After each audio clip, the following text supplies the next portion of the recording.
अगर माथा फट गया क्या होगा? बचने की संभावना सीधा राम नाम, समझ गए ना? इसीलिए हेलमेट। तो भूकंप जब आवे, जिस घड़ी आ जाए, कब आएगा भूकंप? कब आएगा भूकंप? कब आएगा? बोले कब आएगा भूकंप? बोलो,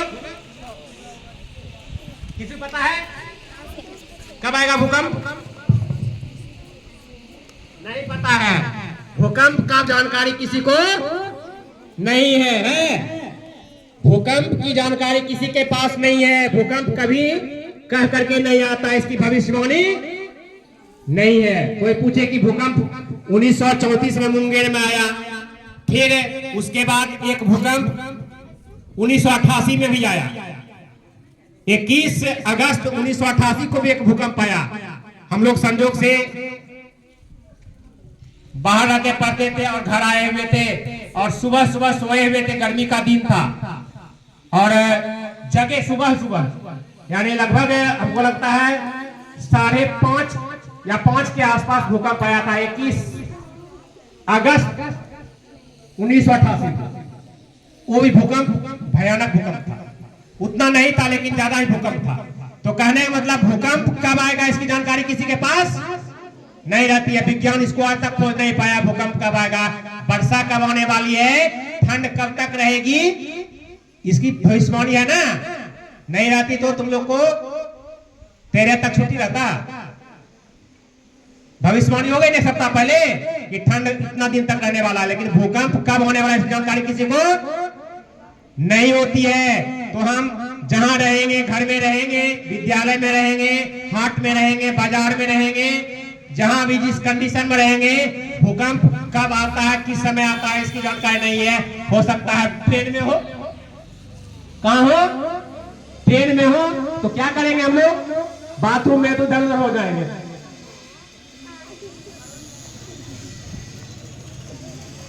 कहीं ना, और सीट पर रहेंगे तब उधर करेगा, इधर ऐसे करेगा।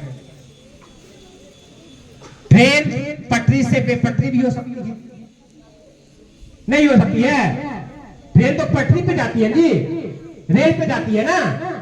तो भूकंप अगर उसका डायरेक्शन उल्टा आएगा तो क्या हो सकती है? डीरेल हो सकती है, यानी क्या हो जाएगी? पटरी से ट्रेन उतर जाएगी। जब उतरेगी तो कितनी तेज गति से ट्रेन चलती है पता है ना? कितनी? बहुत तेज, यानी 100 की रफ्तार से ऊपर चलती है ट्रेन मैक्सिमम। तो उस कंडीशन में अगर जगे हुए हैं तो हम लोग सतर्क रहेंगे। तो जहां भी भूकंप आए, जिस कंडीशन में हम रहे, अपने आप को बचाना है। ट्रेन में तो कूद जाएंगे, नहीं कूदेंगे, कूदेंगे नहीं कूदेंगे, ट्रेन में पता भी नहीं चलेगा, क्योंकि ट्रेन गतिशील रहती है।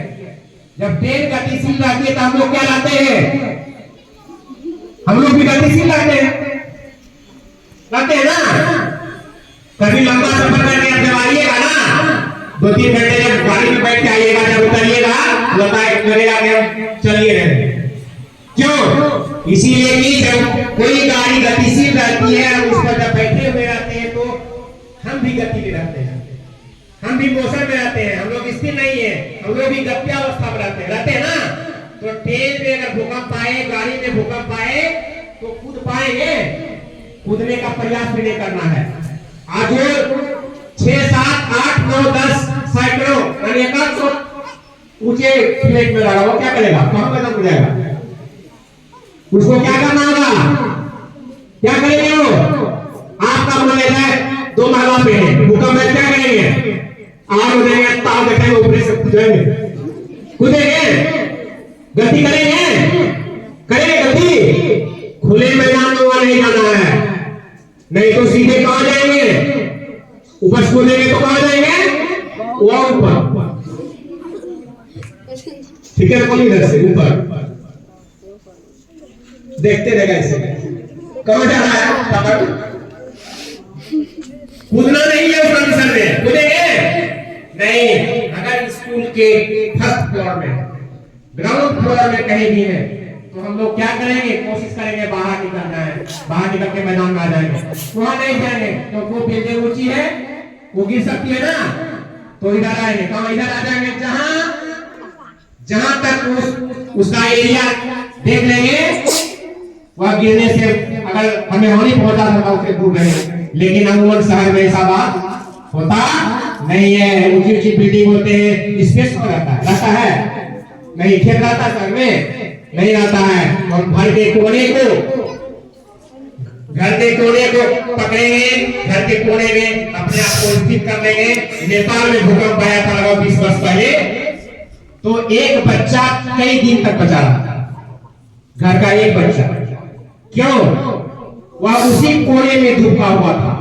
जब मलबा निकाला गया तो 2 दिन के बाद बच्चा हुआ घायल था, लेकिन वह सुरक्षित बचा। बात है ना, एक छोटा बच्चा